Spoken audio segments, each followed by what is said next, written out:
How are you doing? I hope you guys are great. Welcome back to yet another live stream. As you have seen from the thumbnail, the title of today's live stream,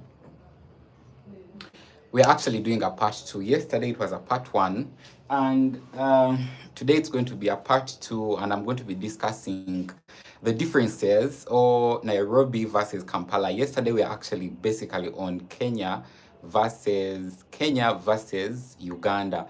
But today I want to just focus on the cities because they're the main cities I've lived in. I've lived in Kampala for a very long time since I was a very young kid. I was in Nairobi for almost 3 months. So today, for this part two, I want us to focus basically on the cities, not the whole of the country. If I dive further into the live stream, and this is the first time you're watching a video from me, hi there, I'm Tanya, Ugandan content creator, currently in Kampala, Uganda. Feel free to subscribe to the channel, like, comment. Let me know what you think of all these videos I'm doing in the comment section below. By the way, I want to first of all thank each and every person who tuned in yesterday. It was a very, very mad day. Like the internet was above and beyond. And people were on the live stream. Some of them sent me messages, some of them did comment, and they're like, jokingly about it. But regardless, I'm back today. Today I'm hoping that the internet is good because I made sure that I called the Wi-Fi guys to just make sure that I don't have any buffering, if that makes sense. But I'm excited. I'm back and I'm going to be discussing all the differences between Kampala and Nairobi. Yeah, that is going to be the main kind of topic. I'm not going to focus on, the country as I mentioned earlier on. Yeah, then also a couple of you guys have questions. Don't hesitate, leave them in the comment section below. I know a lot of you guys will be rewatching this, especially people who are going to miss it. I'm already surprised by the fact that a lot of people rewatch these lives. Like the live we did yesterday, people who were on and we were on yesterday, it has been watched over 900, like 900 people have watched that video, and I'm like, what the hell? While I was live, I didn't have such very huge numbers, but it's always a blessing that you guys always come back to support me, watch these videos, and I'm forever. Start right now. I think let's start from the geographical area when it comes to Kampala and Nairobi. Kampala, basically the word Kampala comes from during the British times or the colonial colonial era, the British wouldn't mention what the Baganda called Mpala. Yeah, Mpala. Yeah, so Mpala, they are those like they resemble what? They resemble what? I'm forgetting. They are small animals. They do resemble. If you know them, just leave them in the comment section below. But they usually have small horns like this. So Baganda people used to say that is a city of Mpalas. Eh? So, but obviously in Luganda, Chibuga Champala. Eh? So when the British guys came in and they wouldn't mention that Chibuga Champala, they just nicknamed it Kampala. Kampala, because it was quite easier for them. Like like how a lot of cities in Nairobi, for example, Digiri, all those different cities that I was, informed and I read that whenever British people wouldn't mention the local languages people, they would just go with whatever is simpler for them. So that is how Kampala also came in. It is Kampala because of them, but it was known as the Shivugati Impala in Uganda. Yeah. So also Kampala is geographically is in the city of, it is like in the city center. It is not a city center. It is in the central bit of Uganda, central in the middle of Uganda, and it is comprised of 5 different hills. So there are 5 different hills that make up Kampala, and also the reason why it even floods a lot, it is because now for it is somewhere in the middle. Okay, not somewhere in the middle, but that it is somehow valley. Valley, it starts from the valley, then it goes to all those different hills, 1, 2, 3, 4, 5, all those different 5 hills. So that's why even it floods a lot, and the KCCA, that is Kampala City Council Authority, they are trying their best to see that they control all these rains. That's why we are having now a lot of billionaires from Kenya and from Uganda joining hands to make sure that they fund a few projects. I'll make sure that I make a few projects for you guys to see, but there are mega projects going on right now in Kampala to control the flooding. You see that in Nairobi it floods, also in Kampala it floods times 2, times 3 actually. So So yeah, that is where Kampala gets its own name. Geographically, it's in the center of Uganda and it is in Buganda region, but also it's made up of 5 hills. So the 5 hills, I don't know if I can, or I mention them, or I leave them. I think you guys, I should just give you a little bit of homework, so that you can go and read. Someone is saying that since you are in Kampala, Uganda, did you cover the sudden death of the late former Prime Minister of Kenya funeral, which occurred Wednesday in India? Oh, since you are in, no, let me just really reread this again. Since you are in Kampala, Uganda, did you cover the sudden death of the late former Prime Minister of Kenya? Oh, of Kenya. Yes, I did. Yes, I did. This is Amla Shaban. I did. Shaban, I did. When you go back to the live streams 2 to 3 days ago, you will see I did, like yesterday was a day of research. Also today, partially, I did some research about Baba Laila Odinga, but yesterday was a full day of research. I did good research about him, and I had a tribute kind of live stream where I talked about him and all the good things he did, not only for Kenya, but the extension to Uganda. You know, he lived in Uganda in 1992 for a month and a half when he was released from Nyayo chambers where he was tortured from and a few other people. So he sought refuge through Uganda. He lived here. I saw the building where he lived. I saw a couple of friends he lived with, you know, here in Kampala.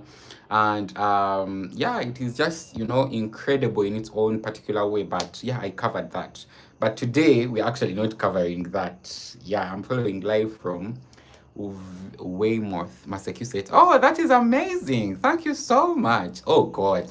I'm having people watching me from Massachusetts. I'll come to Massachusetts, but I'll come to visit. I don't know why. I'm one of the few Africans who just feel like, okay, I don't know, but I feel like I should come to America to just visit and come back home. That's how I feel like, but I'll come to visit. But I'm so humbled that you are watching. Yeah.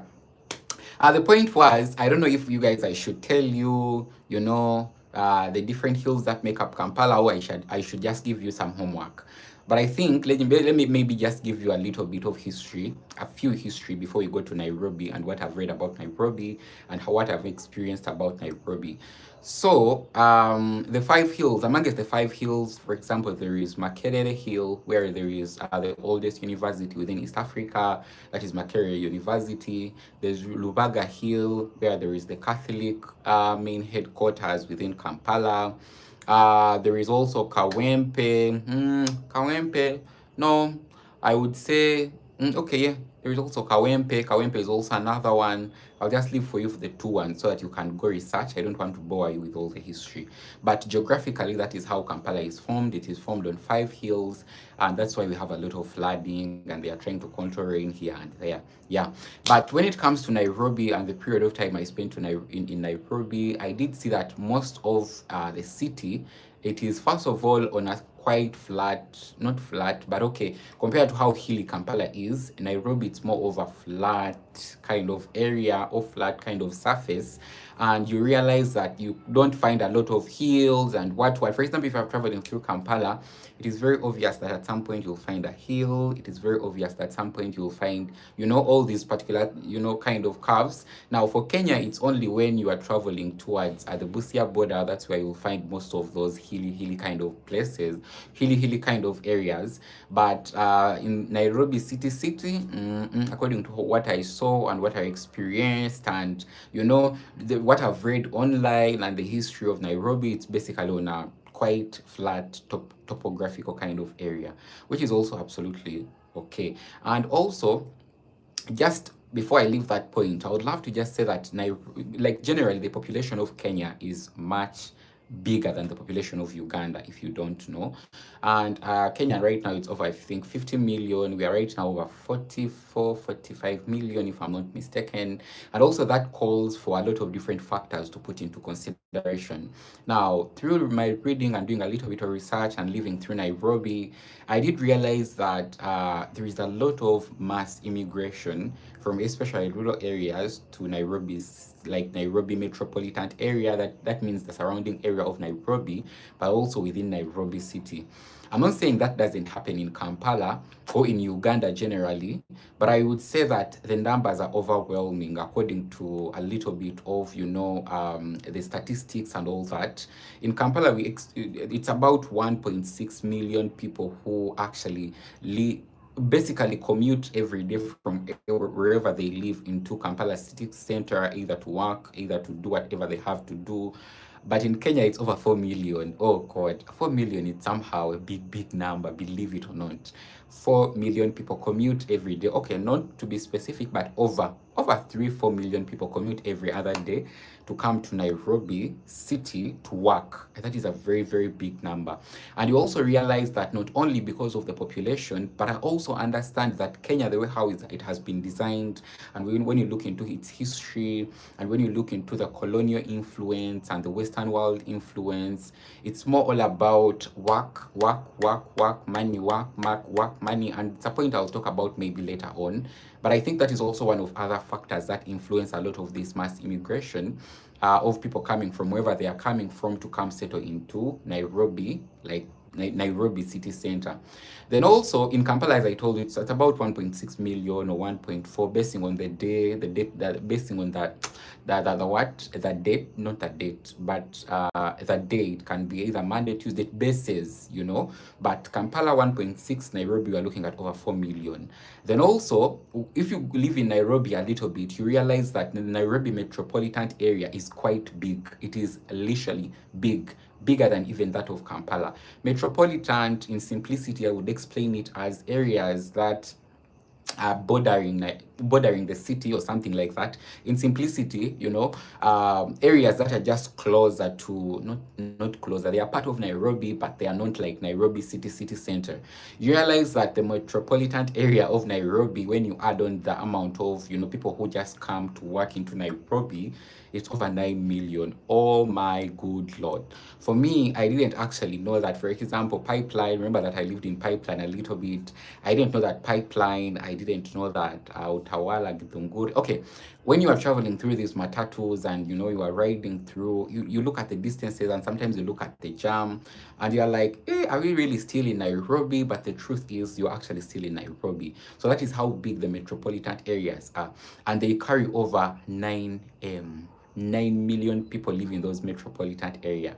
Maybe also because of the big population and people trying to look out for opportunities, because Nairobi is one of those cities within East Africa and actually Africa as a whole. I think followed by it follows, I think, some of the South African cities like Johannesburg, or Cape Town, or something like, or some of those other cities where opportunities really breed day and night. Nairobi has a lot of opportunities. Just imagine myself as a foreigner who doesn't have a work permit, who is not actually employed, like I have an employer or something like that, but I have the capability to just go into Nairobi, make a few videos, meet people who want to work with them, collaborate with them on videos and on content creation, and sometimes they are willing to pay. So that is really huge. That is just an example to show you that Nairobi has a lot of opportunities.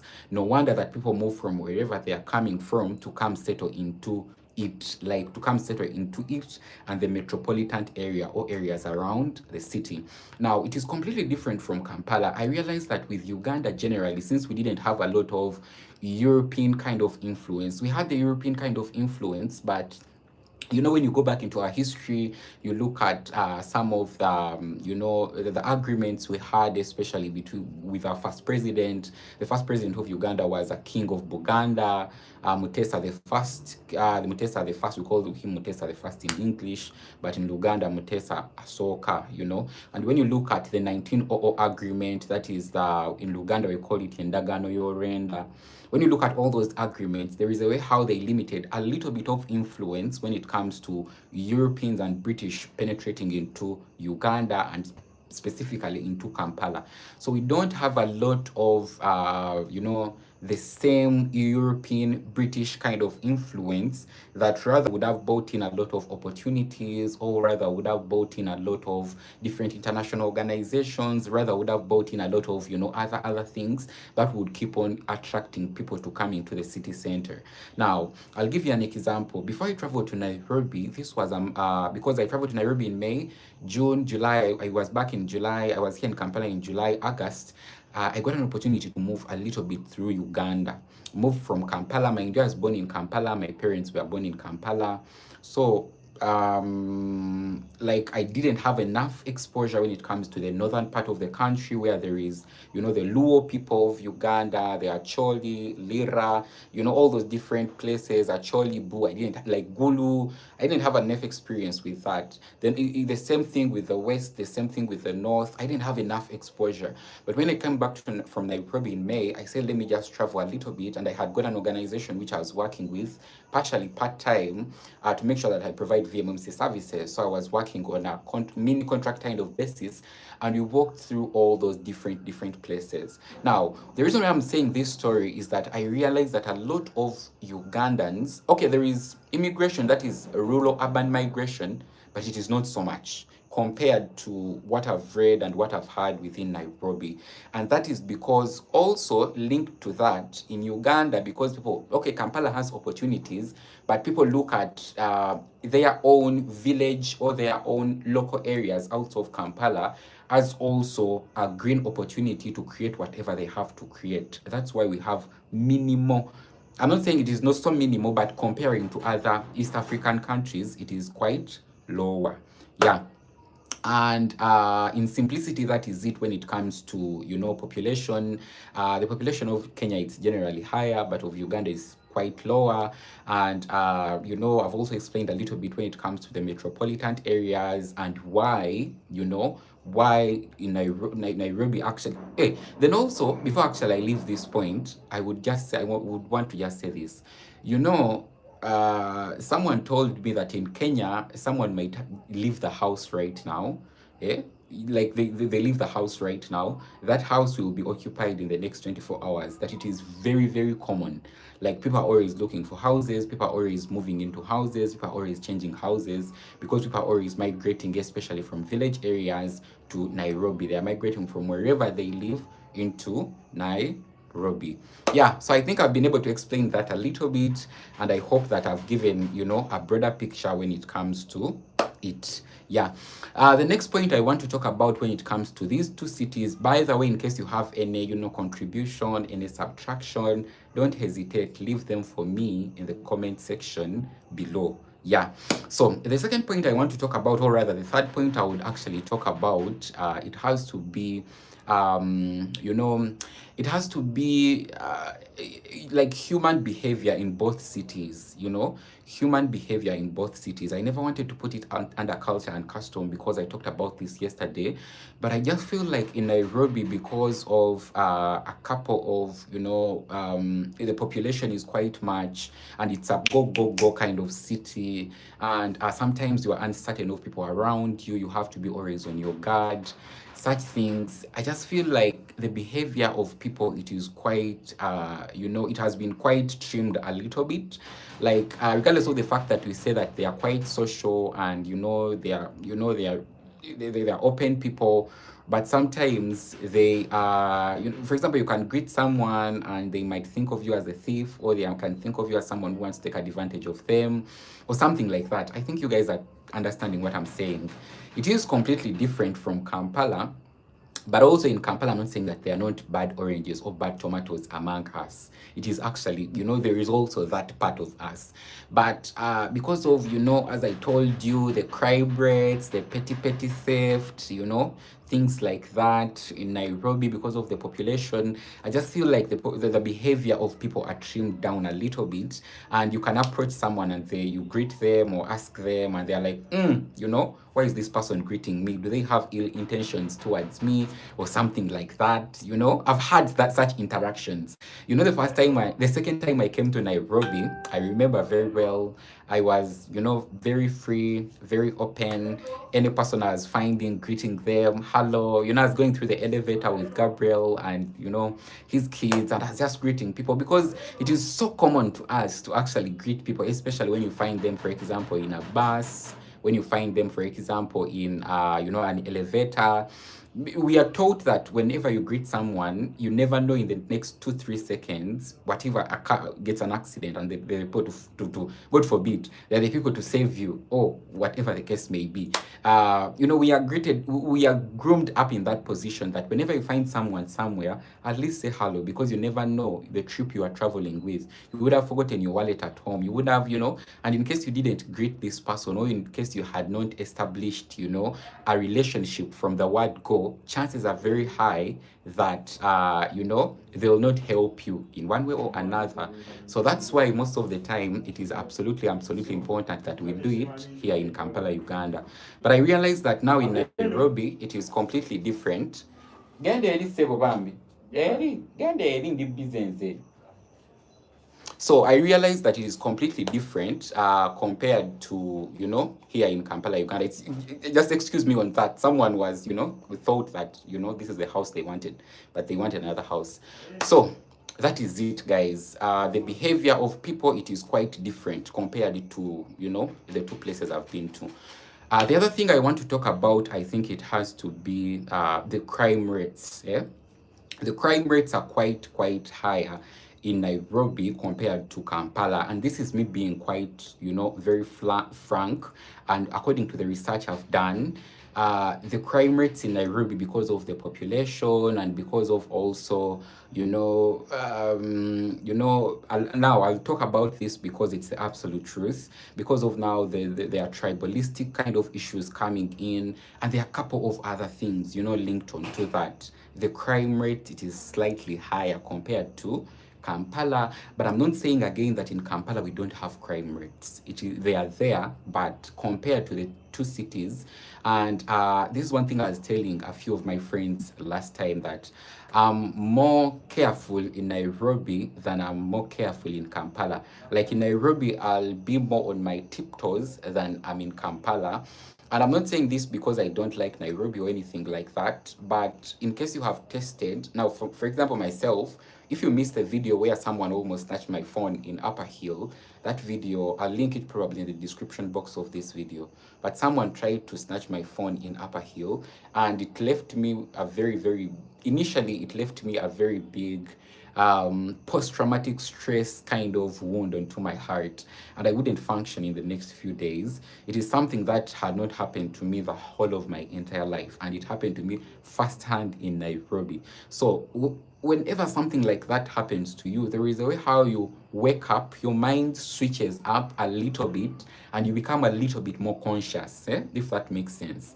So that's why I was telling Kim that since what happened to me, I'm quite very, very curious and careful when it comes to me moving around in Nairobi. I'm more on my tiptoes than in Kampala. Now, the reason why I'm saying so also, the security in Nairobi is good. I'm not saying it is bad, but I realize that also, like police has been given a lot of roles when it comes to maintaining the city and the country as a whole compared to Uganda. Your constitution, I think that is the 2010 constitution, it limits a lot of police involvement. It limits a lot of Kenya Defence Force involvement into making sure that they protect the citizens and their property. And mind you, I came to know about this. I read your constitution like so well. I have almost, especially 2010 one.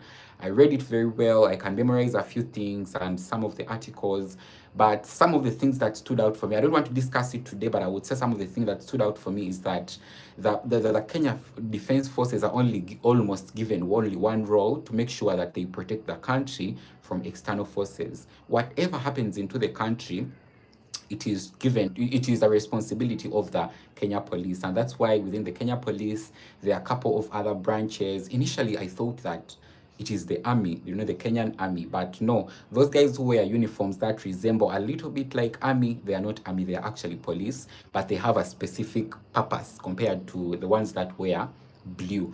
So I realized that also some of the things that might, be fueling a little bit of the crime rates in Nairobi, it is that maybe, Kenya Defense Forces are not involved. I'm not saying this from a bad perspective, but I'm saying this from what I've seen in Uganda generally. In Uganda, UPDF, Uganda Military Defense, whatever the case may be, it is given mandate to protect every Ugandan foreigner with their property. So we don't have to only wait for police to come in to protect us. We don't have to only wait for, different arms of police to come in and protect us, but also the UPDF. And you realize that you can't move. If you have been to Uganda, you witness this. You can't move 2, 3, 4 kind of kilometers away and you don't find a military officer or Uganda military officer, because the system has been designed that they work usually together. The police force, the police force and the military force. Ndi busy ongamba kinu.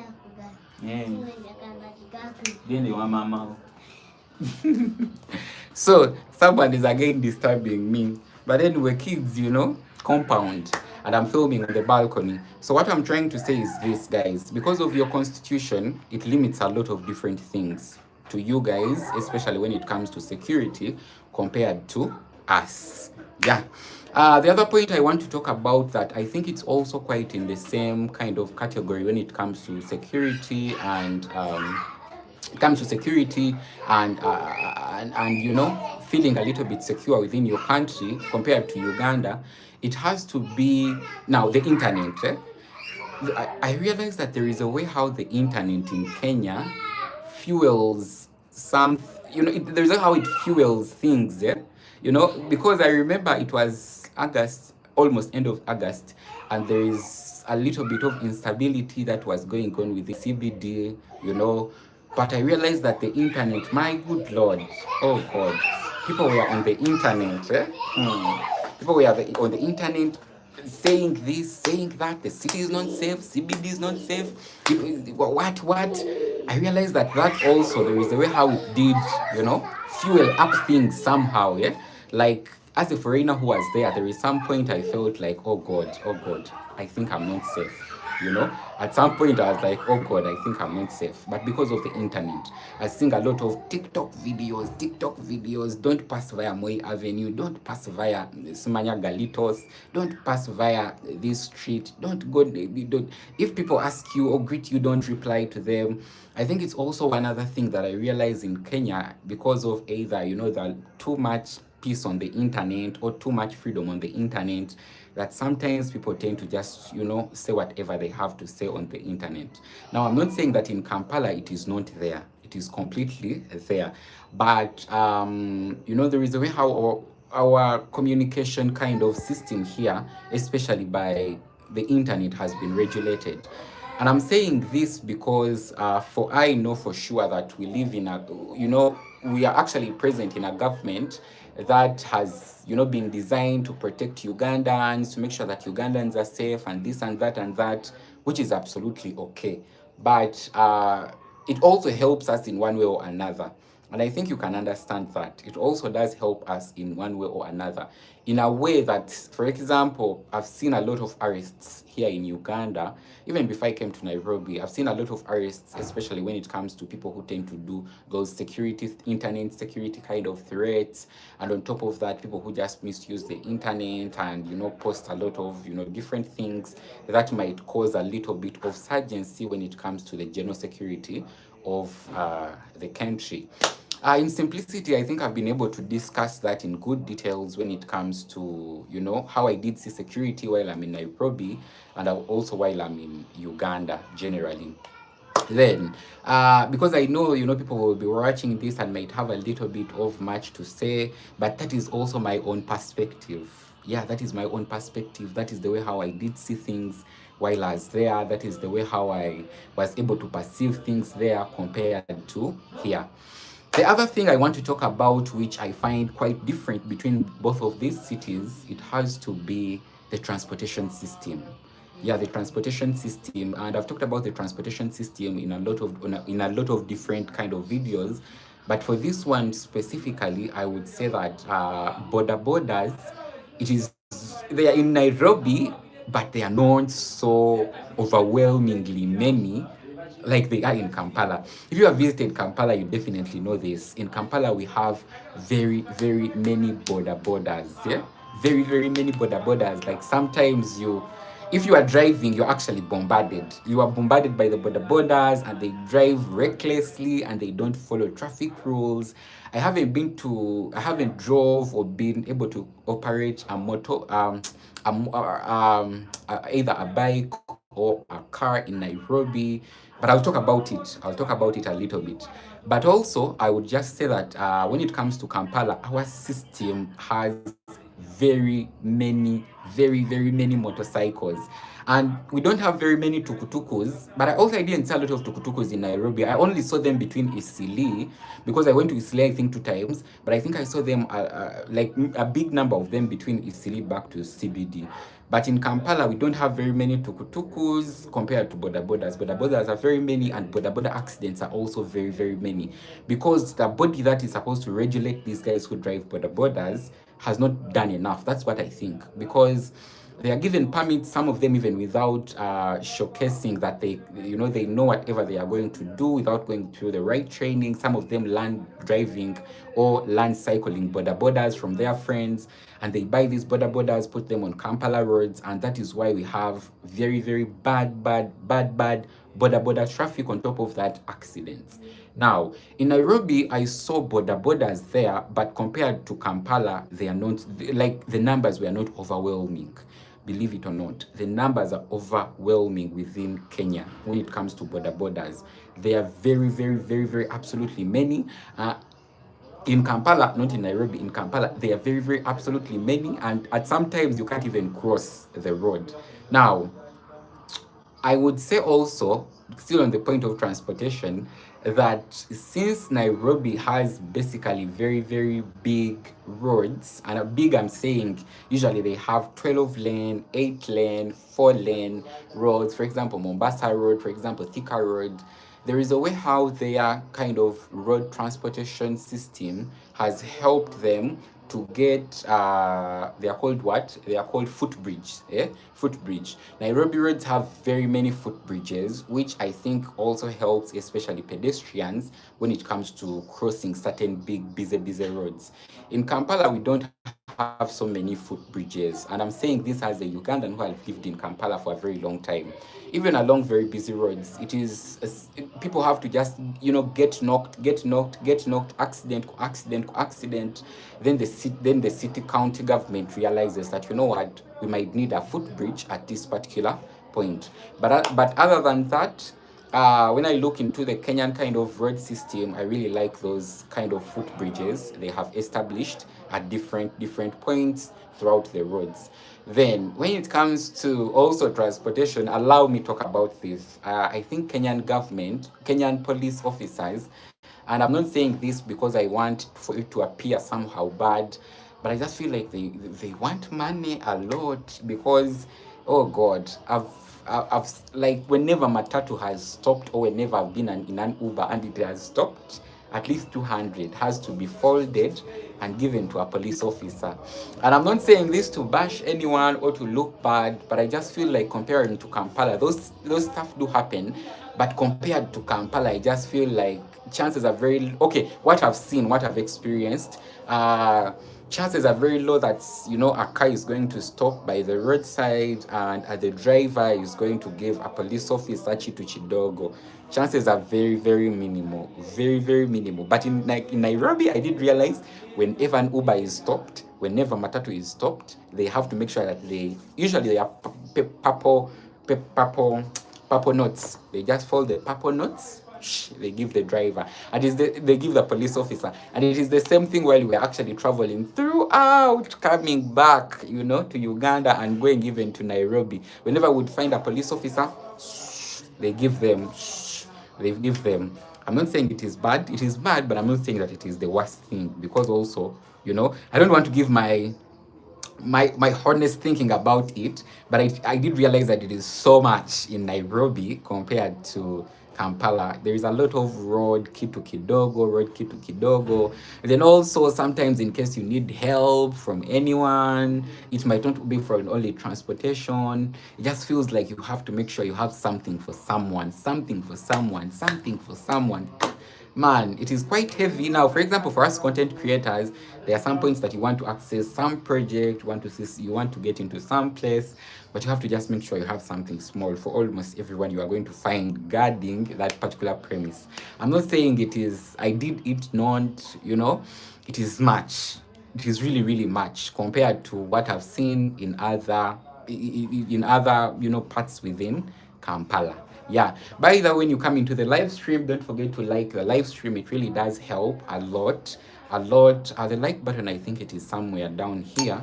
I think it is here or here. Somewhere there. Yeah. Or someone is saying, if I don't want to take a boda boda in Kampala, what is it like to only use ride? Let me see what Mark said. If I don't want to take a boda in Kampala, what is it like to only use ride share of cars in Kampala? Oh, Mark, I'm not saying that. Now, let me first give you my first-hand experience when it comes to bodas. Okay, I'm going to talk about that also, Mark. Now, and I want to be very, very honest because I don't want to give you fake information that when you come to Uganda, you are disappointed. Let's start from the bodas themselves. So in the past, I've had friends travel from the US, and they come to Kampala, and I was privileged to be their, soft landing person here. And one of the key things I want them to test when they are within Kampala, we don't use them every day when they are, or when someone comes and they want to experience that Ugandan on ground. But one thing I put on the bucket list is for them to experience a boda ride. Now, this can be for once or twice, whatever. In case they like it, they go in for it. But in case they don't like it, I don't force anyone to go in for it. But the couple of friends I've had from the States, from Congo, who visited, and I was privileged to be their soft landing person here and help them figure out things on ground. They like the bodas. Now, there are bodas of two category, Mark. There are bodas that are cycled or driven. Is driven an English word or cycled or something like that? There are bodas that are actually cycled by people like around my age. Now, I wouldn't advise you. Okay, I'm not saying all of them. I'm not saying that older people actually don't have they have the experience to cycle these bodas in Kampala. But chances are very high that when you find a young man like myself riding you on a boda, chances are very high that they have very few rides and the experience is quite low when it comes to the roads. I wouldn't advise you to take that rider. So what we do usually, there is a safe border application when you come into Kampala. What you do when you come, you just download the application. It has safe cars like Ubers, but it also has bodas. So most of the time we just go in for the boda from those application and we look out for the upgraded version. There are two versions, the basic version, the upgraded version. For the upgraded version, they give you a rider who has helmet and also a helmet for you, a clean helmet. They make sure that the boda rider they send to you is, the boda is clean, and they also make sure that the boda rider they are sending to you has experience and has some good raids. Like, can have over 500, 1,000 raids onto the application, like registered over 1,000 raids. So that is a good man, and he can take you around, and he's going to drive safe, and it's going to be okay with you. But when it comes to these other boda riders, I wouldn't advise you to actually just hop onto them.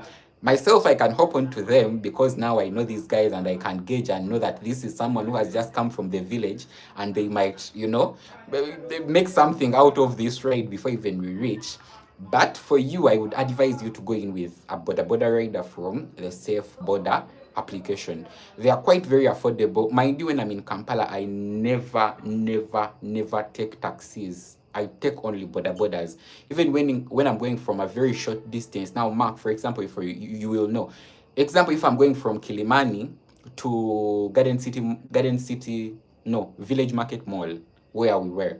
I'll take a boda boda. That is how often I use boda bodas. I don't use taxis while I'm in Kampala. But it's completely different when I'm in Nairobi. The reason why I can do it in Kampala, it is because I have the experience here. I can gauge and see that this is a good rider. I can be able to bargain. Because also the bargaining culture, it is not so much in Kampala, but it is something that has come up a lot, especially when it comes to transportation, which is not, system-based like Ubers or Safe Borders. Yeah. But yeah, that goes two ways, Mark. Safe border application, you download it, or the Uber. Actually, the Uber also has the border application, the border option. You can get them there, experience it for once or twice, get a feel of it. Get a feel of it. It's amazing, you know. And some people, I have a friend actually, she's a Jamaican and she married a Ugandan, and she usually enjoys taking them throughout Kampala. Like she right now stays here and she says that Tanya, it's the only transportation means I use. So it is not like it is the worst when it comes to transportation, but the congestion. Yeah, it's the congestion is the one which is quite much. Yeah. Then when it comes to the second point, I want to talk about what you asked about Ubers. I have to say that Ubering kind of system in Nairobi is much better. Yeah, and I want to be very, very honest, and I don't want to just quote things, but the Ubers in Nairobi, they are much better in a way that okay, they have their own flaws, because I know some of them, they surcharge people. Some of them, they have various petty behavior. But like comparing it to the Uber system in Kampala, I would say that their Uber in Nairobi is quite developed, that you can order a ride, as you said, and in 1 2 minutes it has reached you. I'm not saying in Kampala it doesn't happen. Sometimes it does happen, sometimes, but not all the time. Google Maps in Nairobi, Kenya are far more updated and all that. In Kampala they are updated, but it's not a guarantee. Some roads, some places are not yet updated. So sometimes that can be a little bit hard to maneuver, get around, and things of a sort. But finally you can basically get around. Then also within these applications, as I think also in Kenya it is, there is always the first version, the basic version, and the upgraded version of these borders or taxis or whatever is within the application. So you can always ask for a second version or an upgraded version, which most of the time is going to be much better. But yeah, Ubers are here and people use them. I don't know if I sound like it is the worst. It is not the worst, but it is something that sometimes you just need to adapt to, because also maybe the other point linked to whatever conversation we have been having, Nairobi is very, very fast. And if you have been to Kampala, or if you have been to a city that is quite slow, you will witness this. Nairobi is very, very fast. It is fast from the transportation. You can feel the girth as you move in the matatus. There is a way how the driver stops it and everyone stands up and everyone is like going to heaven and everyone is like they are missing a flight. So in Nairobi has that girth. It calls for that pressure that it calls for, that is completely different to Kampala. When you're in Kampala, you can vividly see. Now, I'm not saying the girth and the pressure, it is basically for everyone. I understand some people in Nairobi, like myself, I was in Nairobi. I was there for work, but I was also enjoying meeting friends, making, connections and things of a sort. But it is basically very, very busy, especially for day-to-day hustlers. Very, very busy. Nairobi is very, very busy. And coming from that place and coming to Uganda where things are much slower, in Nairobi people starting moving around at around 4 a.m. in the morning. I'm not saying in Kampala people don't start moving to their work at 4 a.m. in the morning. They do, some of them. But in Nairobi, oh God, like the apartment complexes, if you have, for example, I was in Parkland and you would feel 4 a.m. in the morning, 3 a.m., the road has started becoming busy. There is that pressure. You feel like, the world is ending. People are moving fast. You just feel like you are left onto something. You just feel like you are missing out on something. And that is Nairobi for you. But comparing it to Kampala, things here are quite slower. Things here are quite very, very slow. People start moving maybe to work from around maybe 6 a.m. in the morning, or maybe 5, 6 a.m. in the morning. Things don't, like, rush hours are there, but it is not something that is really looked at as something very big. In Kenya, I realized that there are two different times of the day that every Nairobian puts into accountability. Morning hours, evening hours. Morning hours, evening hours. And I'm also, when I came back to Kampala right now, I'm quite curious of that time. But because of the timing and where I was in Kenya, that for them they really look at it as something very, very big. In Kampala, regardless of the fact that rush time is there and rush hour is there, it is not something that we put a lot of energy and a lot of time onto, that this, this and this. No, we don't. We don't have even that time. Yeah. But yeah, that is Kampala for you. Much slower. Nairobi, much, much faster. So I hope that I've been able to answer your question, Mark. In case you have another question, don't hesitate. You can leave it there for me. But the other point I wanted to discuss, yesterday we talked about cost of living. And I think now for the cost of living, I'll just say this because I gave all the information yesterday. But in Kampala, the cost of living is, Kampala is divided into 5 different divisions. It has the central bit of it, like for example, CBD. You're welcome, Mark. CBD. There is a Kawempe. There is Machindie. As I mentioned them, that is how expensive they are. City Center, Kawempe, Machindie. There is Machindie. There is Nakawa. Now Nakawa, it is quite expensive. Quite expensive, not comparing to the city center. And lastly, I think there is Makerere. I've already mentioned Kawempe. What else? I'm forgetting the other division. But there are 5 divisions that make up Kampala. And if you are living in the city center, an apartment complex, that would be maybe 10,000 Kenyan shillings. An apartment complex, that would be 10,000 Kenyan shillings in another division of Kampala. If you are living in the city center, it's going to be 30,000 Kenyan shillings. So the more you are in the city center, expect the more expensive things to be. The lesser you are away from the city center, the lesser things are going to be. And that applies also to food. And I'm not saying food is expensive. Uganda has a lot of food, but compared to when you are buying food in the city center, like the central division, it is going to be much expensive compared to when you buy food from the other division or the metropolitan area. Now, I realize that with Kenya, for it, the lesser you are from CBD, the more expensive it is. Now, I've seen a couple of suburbs, like good-looking suburbs along Limuru Road, in Tigiri, in Gigiri. I've been to a couple of neighborhoods that are pretty good. I've been to Karen. I've been to, Lavington. I was in, Kitisuru. These areas are out of, they are within Nairobi, but they're within the metropolitan area of Nairobi. And those places are expensive. Oh my good Lord. We are looking at buying an apartment for over $1 million. That is how expensive these properties are, And this is not within, the city CBD center. With Nairobi, the lesser you get away from CBD, the more expensive it is going to be. But in Kampala, it's completely different. The closer you get inside, into the city center, as I told you, Kampala is within the city center, the higher the expenses are going to be. Yeah, in simplicity, that is it. For cost of living, yesterday, I think I broke it down very well.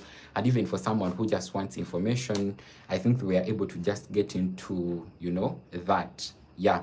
Now, I want to talk about the average cost. The average cost basically you can spend in a day compared to Nairobi and Kampala. I'll just give an example of a day, just a day. And you are going to eat, you are going to travel, you are going to sleep very well, you are going to take a bath, you're going to use internet. In Kampala, if you are going to do all those things for a day, expect around, now I'm talking to 2 people right now. I'm talking to a person who is not under a budget, but on a very strict budget, on a person who is not on a very strict budget, both ways. And I'm going to give these extensions in USD so that each one of us, Ugandans, Kenyans, and other people who don't have the same shillings and they use dollars can be able to convert through their currencies. Now, comparing both cities, Nairobi is somehow expensive, and this one I said yesterday compared to Kampala. But the average amount of money you can use in a single day when it comes to Kampala, and you have done everything very well, you have slept very well, you have eaten very well, you have internet, you have everything, expect around $40. $40 is a good amount of money. You have slept very well, that is when you are on a very strict budget. you have slept very well, you have eaten very well, you have internet, you're in a secure place. $40 is okay for you. But in Nairobi, I realized that even when you're on a very strict budget, the $40 might not be enough for you for a day, especially if you don't have your own place and you are either, a, living through rented accommodation and things like that. In Nairobi, it's a little bit higher, and according to the calculation I did see, you might even go up to $60. Yeah, you might even go up to $60. That is how expensive it tends to be in Kenya. But now, for a person who is, not on a very strict budget and they are middle class, at least in a day, expect to spend around in Kampala, in Kampala, $60. It's good for you. You have eaten some good meal, you have slept, okay, between 60 to maybe $80. But I know of good accommodations which are about $30 a night, and the $35 a night, and they provide they provide breakfast for you. They're in a very secure place. They have room service. They have free Wi-Fi. I know of those places. About $30, $40 within Kampala. And the distances you can walk from where you are to the malls. So for Kampala, in case you are not a very strict budget and you want to eat very well, sleep very well, do a couple of activities, I think $60, $70 is enough for you compared to Kenya. Now, Kenya, it tends to be a little bit expensive. You might even have to spend over $90 to $100, especially if you are a person, as I told you, are not on a strict budget, you are slightly want to live a slightly higher kind of life, like you are on a slightly higher, kind of budget. Even $100 can drop. That is how expensive Nairobi tends to be. But on average, as I told you, in case you are, on a very strict budget, but you have slept very well, you have eaten very well in Kampala, you have transported yourself very well, $40 is enough for you. A day, $40 is enough for you. Because myself, I've lived on $40 in Kampala a day, and I've lived very, very well. So I'm pretty sure what I'm saying, that $40 can be enough for you in a day in case you're on a strict budget. In Nairobi, it's completely different. Even $60, even $70, even up to $100. Yeah, so Nairobi generally tends to be a little bit expensive when it comes to daily expenditure and all that. And also, let me talk about this. Some people it might be a little bit problem causing to some people, but I want to just say it, not in a bad faith. And I don't know, maybe because of my taste bud or something like that. And I'm not saying this from bad perspective. The reason why I'm saying this over and over, I don't want people to get me in a wrong way. I just feel like Kenyan food, especially when it comes to food in high-end places. I've been to a couple of good high-end places in Nairobi. Not all of them, but a couple of them. I've been to some good high-end places. But I would say, I don't know if it's their chefs, I don't know if it is, that is how they cook meals, or that is how the system is. But my taste buds didn't like a couple of things. And this is to be very honest with you. And yet, some of this food was quite expensive. Now, for example, if you tell me that I'm paying for a plate of food, for example, I usually, when I'm out anywhere, I usually like taking, either fries, which are, fried masala fries. I love fish, fingers, or, sometimes like, there are type of foods I eat when I'm in those high-end places, especially when it comes to lunch or, something like that. But the way how they cook their food, to me, as a person who has grown up in an environment where there is a lot of food spicing and, all those different things, I just feel like my taste buds misses out on a lot of different things. And yet, their food tends to be quite expensive. And I'm not saying this to brag that we have the best, because I have also another friend who is married to a Ugandan, actually a Luo in Uganda, and I attended their wedding in 2023. He is called John. He lives in the States. He's a truck driver. But I know whenever John comes to Nairobi, to Kampala, and I know John, whenever he has time, he watches this video, he will witness, whenever he flies into Kampala, he comes with a full suitcase of spices, American spices. So that is what I'm trying to say, is that we don't have the best, because also other people who come in here, they feel like our food is not much spice or anything like that.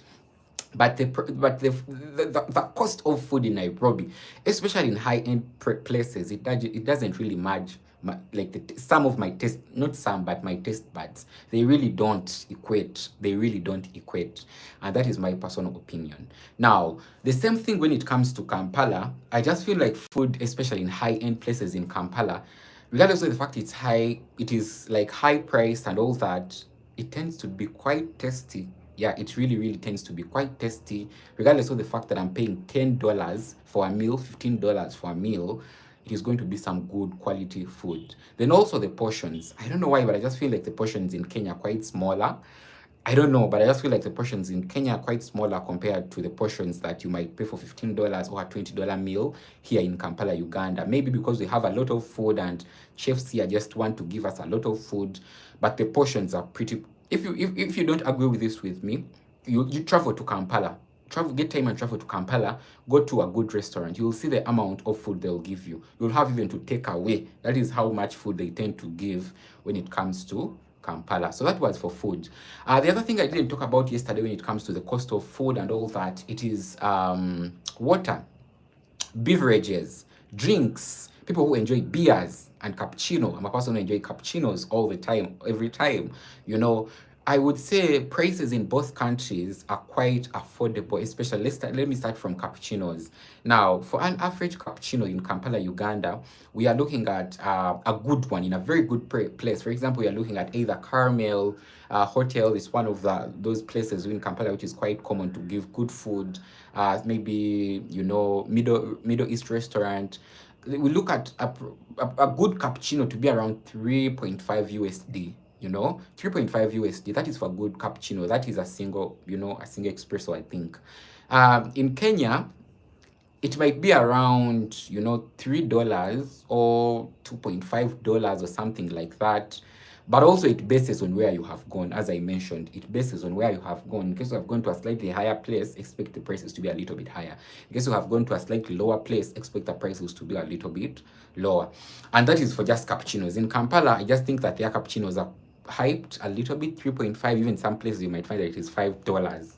Yeah, I've been to a place and the cappuccino is $5. So that is pretty high. But there are also places where cappuccinos are $2, but expect the quality to be a little bit lower compared to a place where you're going to go and have a cappuccino which is over $5.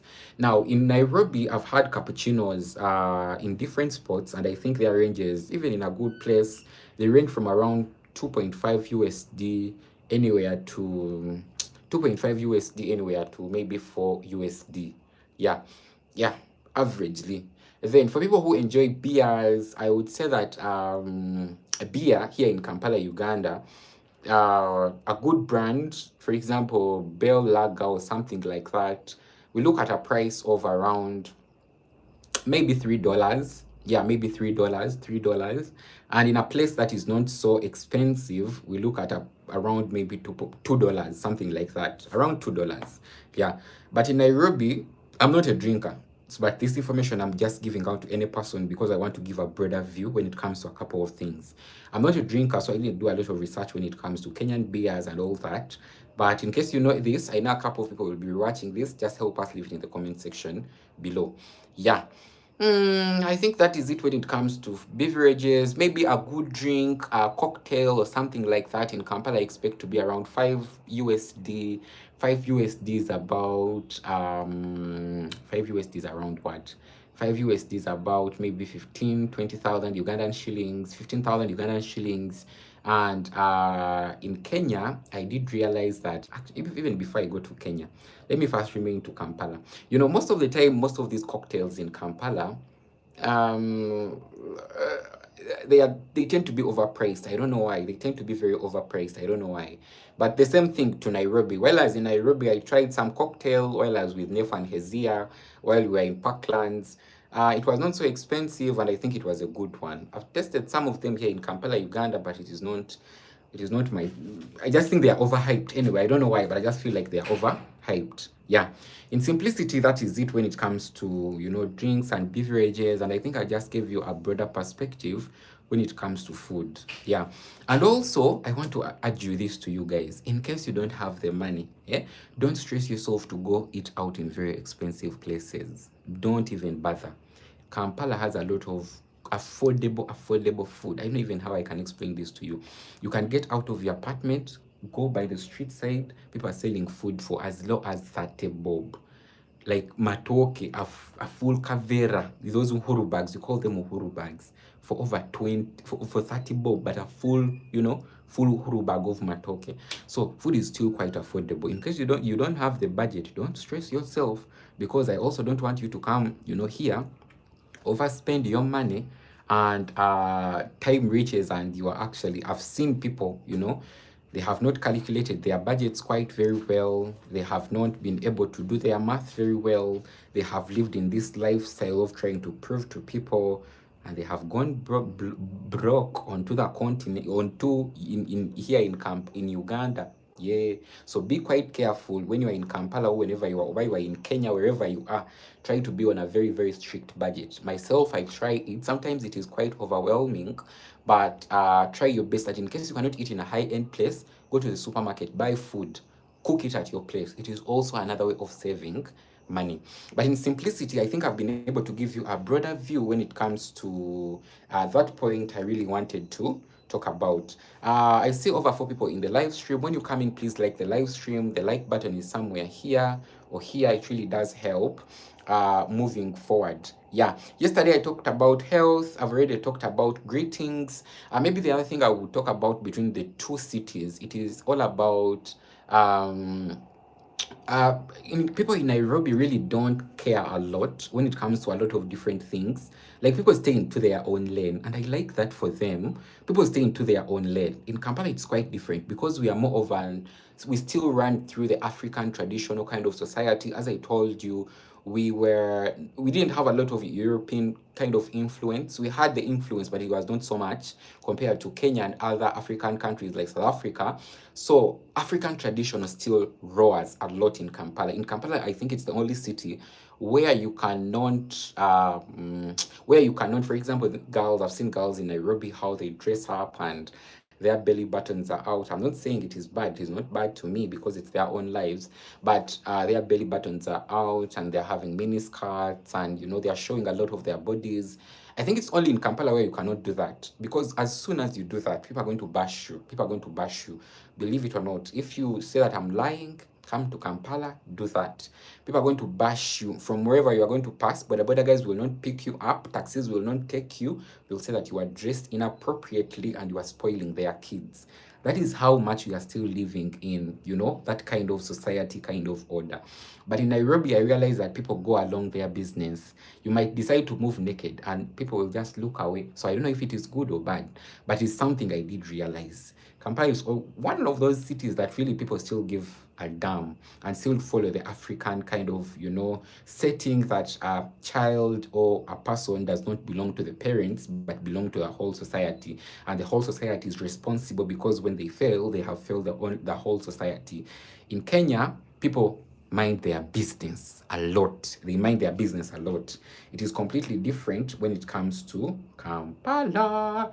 Yeah, I want to talk about unique experiences in both cities because I feel like it is one thing that also, it is quite important not to jump before I finish actually the video, because I've been live for almost an hour, and I want us to just get prepared for tomorrow. Tomorrow I'll try to come live, but I'm not sure yet, but I'll try to come live and, figure out the other topic we might have to discuss. But yeah, the last point I wanted to talk about their unique culture experiences, or basically unique experiences.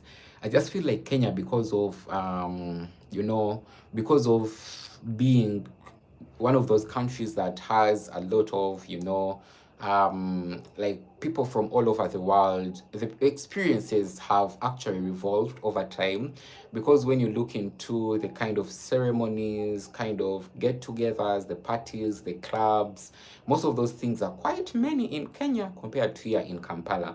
Now in Nairobi, they have, not only Nairobi, but also other parts of Kenya, but specifically in Nairobi, they have a couple of clubs, reading clubs. Here in Kampala, Uganda, to form a reading club or to be able to find a reading club, I had to make sure that oh God, that is a story for another time. But in Kenya, it is quite obvious to find a reading club, to find a jogging or running club, to find a gym club, things like that, to find a club where you can go do golf and enjoy different outdoor activities. It is quite easy for them. Such experiences, it is quite easy to actually merge into them. Also, the internet has been designed to bring all these different things closer to people, so it is easy for you to actually spot out what you want and what is not for you. Then, on top of that, when it comes to other things, Kenya has a lot to offer, being influenced by a lot of tourism, because that is like their backbone when it comes to the economy. They have set up very, very many culture experiences. One of them that I missed going to this time around because it's under construction, it is this one along Gong Road. I usually forget it. When I remember it, I'll mention it. But it's along Gong Road. It's more of a culture experience where people like different cultures come in, showcase their dances, showcase whatever they have to showcase from their tribes and culture and custom.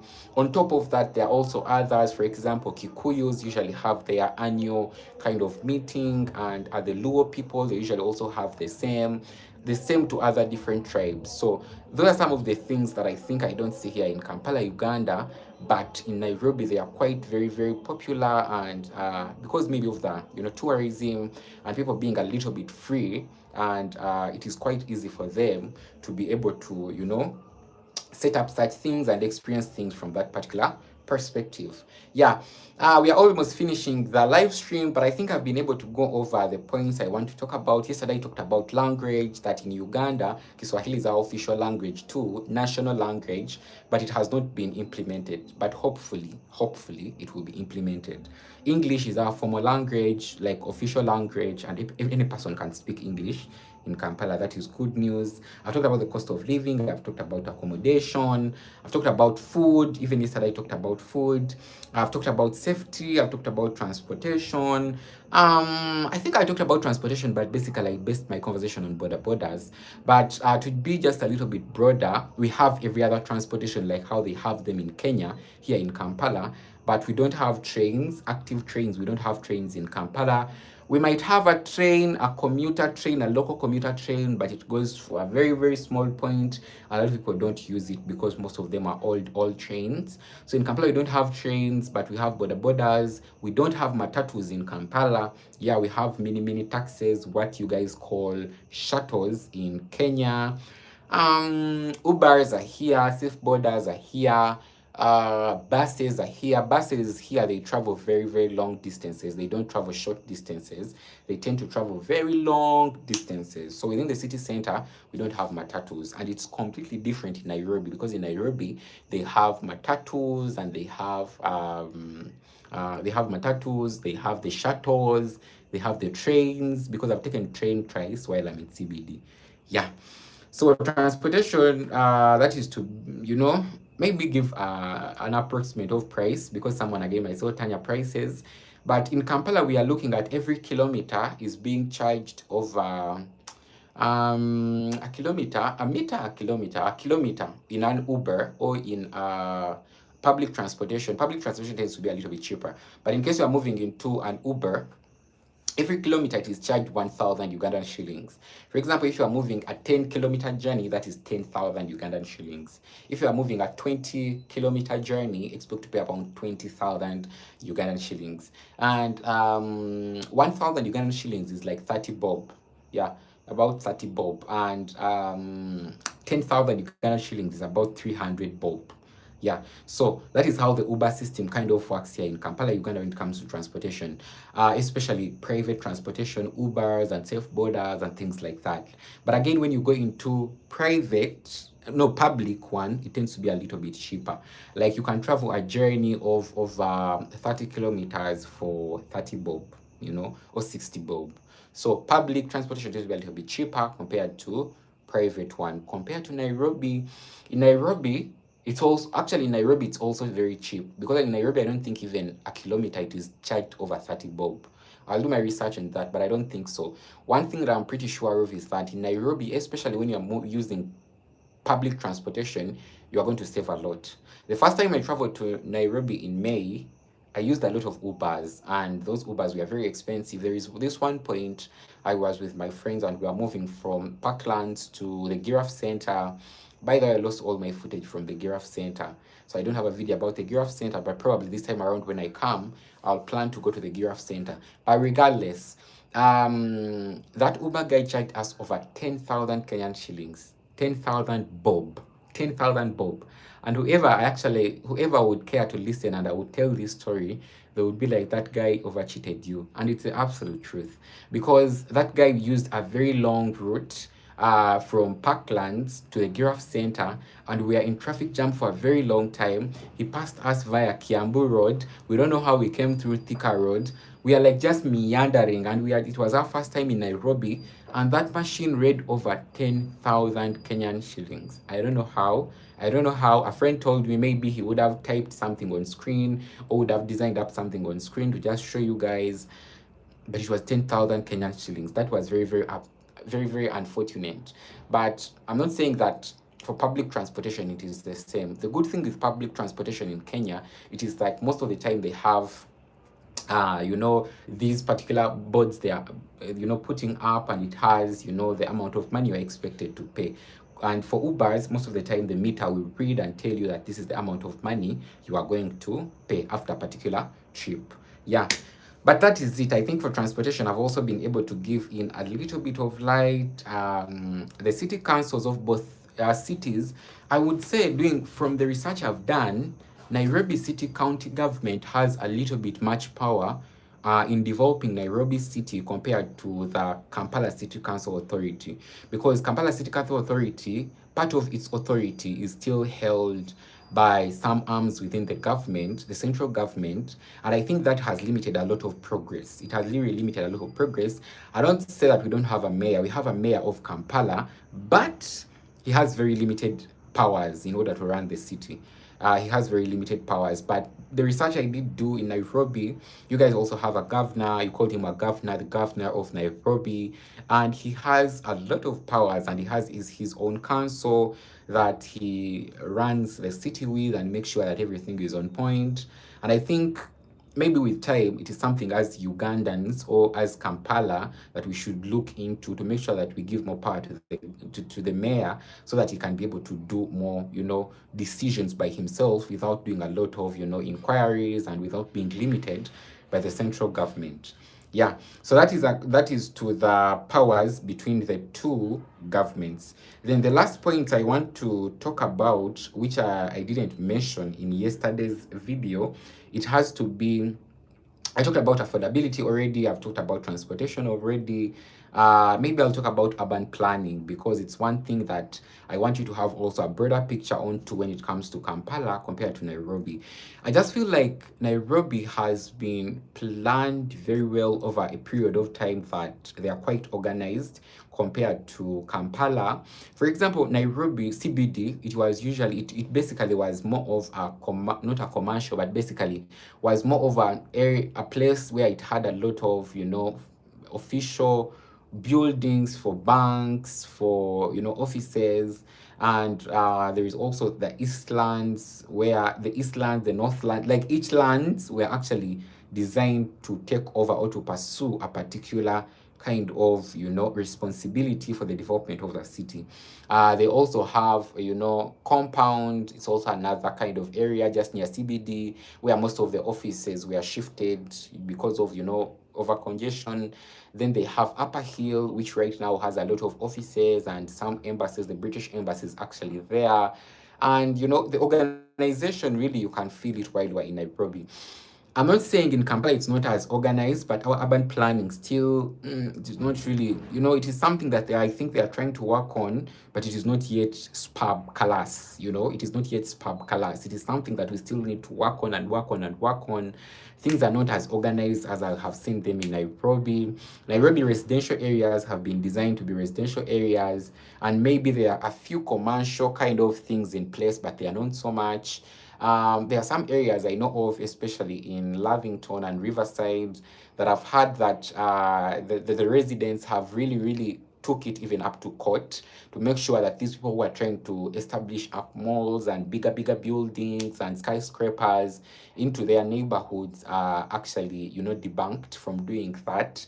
And I hope that we get the same energy here. The reason why I'm saying the same energy here, it might not be specifically for building those buildings, but I hope also Kampalians can cop that and know that, for example, if an area has been designed to be a residential area, we should leave it to be a residential area. It contributes to the organization and planning of the city. In case a place has been designed to be more of a commercial area, let it be a commercial area. So don't turn it into a residential area, because you are going to confuse residency, commercial, and all that. So it is also another thing that I'm realizing, that with Nairobi, the urban planning is quite on point.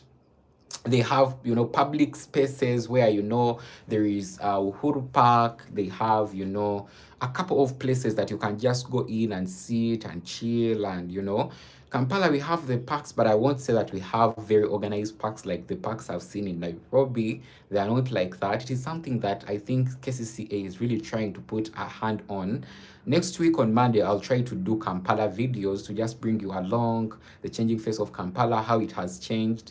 And I'll just try to bring you along so that you can be able to see, what has happened the last 3 months, which have not been around. But according to the blog posts I've read, especially from KCCA website, it just feels like they have been really trying to see that they establish public spaces where people can just go, chill, sit, despite of whatever is happening. Yeah, so that is it. I think I talked about food already. I'm just going through my list to make sure that I have everything on point. Okay, I've talked about also that point of urban planning, which is absolutely okay. So I think that brings us today to the end of the live stream. I think I've been able to explore or exploit very well this topic of the differences between Kenya and Uganda, Nairobi and Kampala from my own lens. There's a lot of things I've not talked about when it comes to investment. There are a lot of things I've not talked about when it comes to, leadership and governance. There are a lot of things I've not talked about when it comes to, a couple of different things that I feel like are quite important to share when it comes to the two cities. But life is still evolving and revolving. So sometimes I have to just wait and experience these things firsthand. When it comes to education, like a couple of things I've not shared, but I'm pretty sure that the more I experience some of these things, the more I can be able to give you concrete information when it comes to them. Yeah, so I want to take this opportunity to thank every person who has been in the live stream. Thank you for watching. I appreciate you from the bottom of my heart. I know a lot of you are going to be watching this because a lot of people right now are sleeping or they're doing some activities. I don't know, but I'm pretty sure you guys are going to be coming in to watch the video. I appreciate you from the bottom of my heart. Yeah, let's continue building the channel and let's continue, being grateful for whatever it is in our lives. Yeah, I think that is it. Another person just came in while I'm leaving, but I'll leave this live up so that you can go back and watch it in case you missed it. And yeah, that brings me to the end of the live stream. Bye for now. Am I forgetting something? I don't think I'm forgetting something, except if someone has a question in today's discussion. In case you have a question, you can leave it there, then I can answer it before I leave. Yeah, I remember those days I used to do a lot of live stream. In 2019, 2018, 2019, 2020, 2019 there, I used to do a lot of live stream. Forget about the TikTok of today. I was a very young man. By then, and I was still at my parents' house. And for YouTube to monetize you or to get monetization on YouTube, there are two requirements you need. At least by then, you need 4,000 public watch hours and you need 1,000 subscribers so that you can open up a dollar account and they can start playing advertisement on your videos and things like that. So in 2019, I used to go live a lot. Like, forget about these TikTokers of today who go live. For me, I would go live a lot. Like, I come back from dancing school, put down the camera, go live, go live. Most of those lives right now are archived. They're in my private, kind of unlisted, but I used to go live a lot. And I've not been going live for the last 3 years. I last went live, I think it was in 2022, and I just came back recently when I was in Nairobi. So I really, really also enjoy doing this because it's one other way to get out information in its raw format without doing a lot of editing, because you just give out your thoughts the way how they flow according to how what you have experienced. Yeah, but I think I've been able to, guys, bring you along. Let me meet you in tomorrow's vlog. Tomorrow happens to be a what? A Sunday. Tomorrow Baba is going to be rested at his home in Siaya, that is in Nakuru. Hopefully I'm not butchering anything. In Nakuru, I'll try tomorrow. Actually, I'm having a gig. I'm going to be circumcising men. But I'll try to make sure that I keep myself updated when it comes to Baba's burial. I'll try to, I'll be leaving my home quite early in the morning, go to for that gig. It's in a hospital along, where I stay. So I'll just try to make sure that I keep myself updated when it comes to the burial and all that. Kenyans, please, please, please, please, please, please, let's keep peace. Let's keep peace. Baba wanted us to be peaceful. I know most of you are also going to be watching this. Let's be peaceful. Baba wouldn't have liked us to behave in whatever we are behaving right now. Stealing street lights and whatever we are doing. Baba, I don't think would have liked us to do that. So tomorrow, as we go to escort him, let's be as much peaceful as we can. Some of us are going to escort him on phone, on live. The good thing, NTV Kenya usually goes live. So I'll just try to make sure that I follow him or I follow the burial on live. Yeah, so let me meet you guys tomorrow, same time. I'm going to try to make sure that I put out the topic quite early so that you have a picture of what we are going to discuss. But I'm quite happy that I've been able to discuss this. I never wanted to go to Rwanda before breaking down this for you guys. So I'm pretty very, very happy that I've been able to do this, because in case I had to... Oh, Luxurious Living is saying hello. Oh, hello, Luxurious Living. I appreciate the love and support. You came in while I'm leaving, but this live is going to be up. I was just saying that I'm so glad that I'm doing this right now before I travel to Rwanda, so that I have all this information out, so that, because also filming and editing and uploading is a very long process. If you're a content creator, it's a very long one. At least here I can just come giving my opinion and you guys can be able to catch up as quite fast as you can. Yeah. Tomorrow I'll make the point that I'm on live to follow up Baba as he's being, buried in Siaya, that is in Nakuru, Kisumu. Why am I saying Nakuru? In Kisumu. Let's try to keep peace. I'm going to make sure that I put out our topic quite early so that you can follow along, know the topic we are discussing. Culture shocks, it is something I've discussed over and over again, but I think tomorrow we shall have to discuss a little bit much more. But basically not, fall more into what I've discussed in the past. There are a couple of things I would love to just discuss with you, to just give you a broader perspective when it comes to other culture shocks. I feel like it has been an adamant when it comes to the whole 3 months I've spent in Nairobi, Kenya. So probably, I'm not yet certain, but it might be something like that concerning culture shocks. In case it's not culture shocks, it might be something around neighborhoods in Nairobi. I might have to gauge, or actually, I think we shall have neighborhoods tomorrow. Neighborhoods in Kampala versus neighborhoods in Kenya. Yeah, it is something I really want to discuss about, because as a person who is really interested right now in real estate and investment, and I've been to most of those neighborhoods in Kenya. I've been to most of these neighborhoods here in Kampala, Uganda. So I think tomorrow's live stream will be more of neighborhood kind of comparison. We might compare neighborhoods in Kampala compared to neighborhoods in Kenya, or we might have to just compare neighborhoods in Kenya. I'll see what will be appropriate for us to do, but I think it's better for us to just, since I'm in Kampala right now, I might have to just compare neighborhoods between Kampala and Kenya, and which one I think it is much better when you're in Kampala to come stay in, and probably I'll do a video for you when you come. I'll do a video so that you can see it. I've done most of neighborhoods in, not all of them, but I've done not majority. I've done not a little bit, I've done neighborhoods in Nairobi. The first neighborhood I did, I think it was Kilimani, I did Kileleshwa, I did Riverside, is it River Road? No, I did Riverside, I did Kitisuru, I did Mudaiga, I did Karen Green and Karen C. I did that neighborhood of Galleria.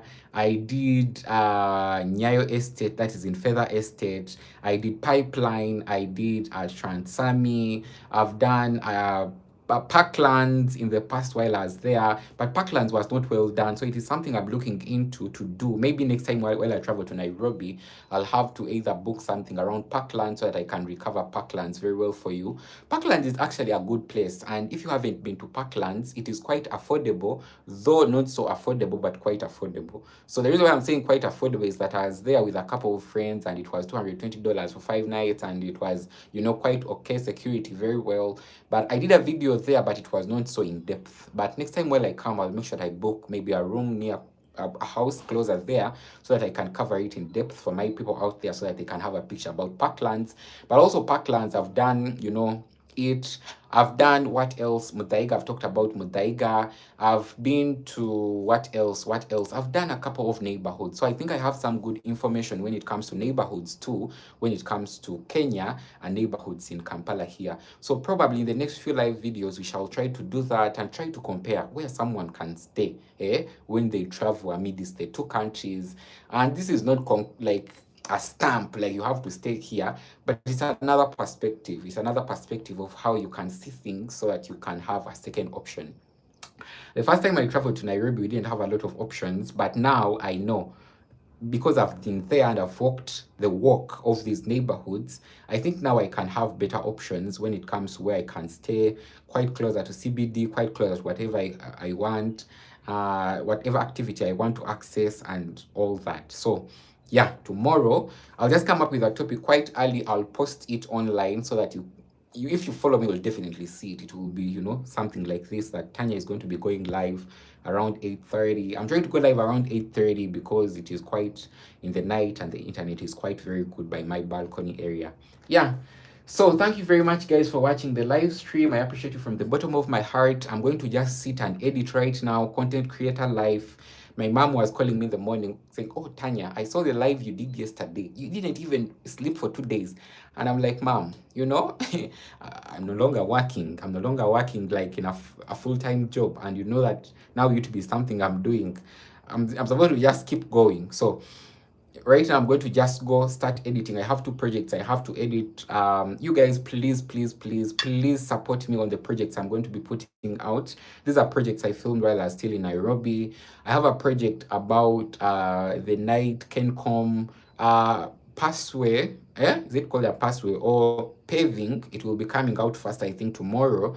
Then I have a project about the underpass. Yeah, the underpass, the Uhuru Kenyatta Haile Selassie underpass. It will also probably come out tomorrow evening while I'm back from that gig I'm going to. I still have a couple of other projects. There is a project about traveling back from Kampala, from Nairobi to Kampala. There is also another project about the express highway, experiencing the express highway. All those projects are still in store. They are not yet out. I still have a project about the 88 building, the longest building in Nairobi, Kenya, longest residential building within Nairobi, Kenya. Man, there are so many projects and I feel bad that I haven't uploaded them, but I'm just requesting for your support on those projects. Please watch them, share them. Even just liking a video, it really does help me. You might not be able to comment, but just liking and give it a thumbs up, it really does help. So all those projects, I'm making sure that I pump them out because this Monday, I want to start recording Kampala videos. Yeah.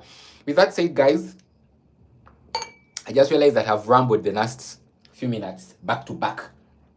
But with that said, guys, let me meet you in tomorrow's live stream. Thank you to every person who has been around, and let us meet in tomorrow's live stream. Yeah, bye for now, guys. Let me see before I say bye to you. Let me see.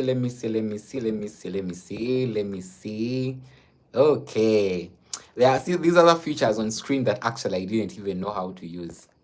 Okay. Oh, okay. How do I look? YouTube has a feature here where you can make your video look much better. That is amazing. I didn't know about that. They also have a light feature. What the hell? That's amazing. That is really, oh, okay. Now this one switches off the camera. I didn't know. I said at least 1 minute of video is needed to start highlight. Oh, okay. Okay. That is it, guys. I was testing out. I had to test it on you guys. But thank you very much for watching. Tanya the Shylock switching out. Bye for now.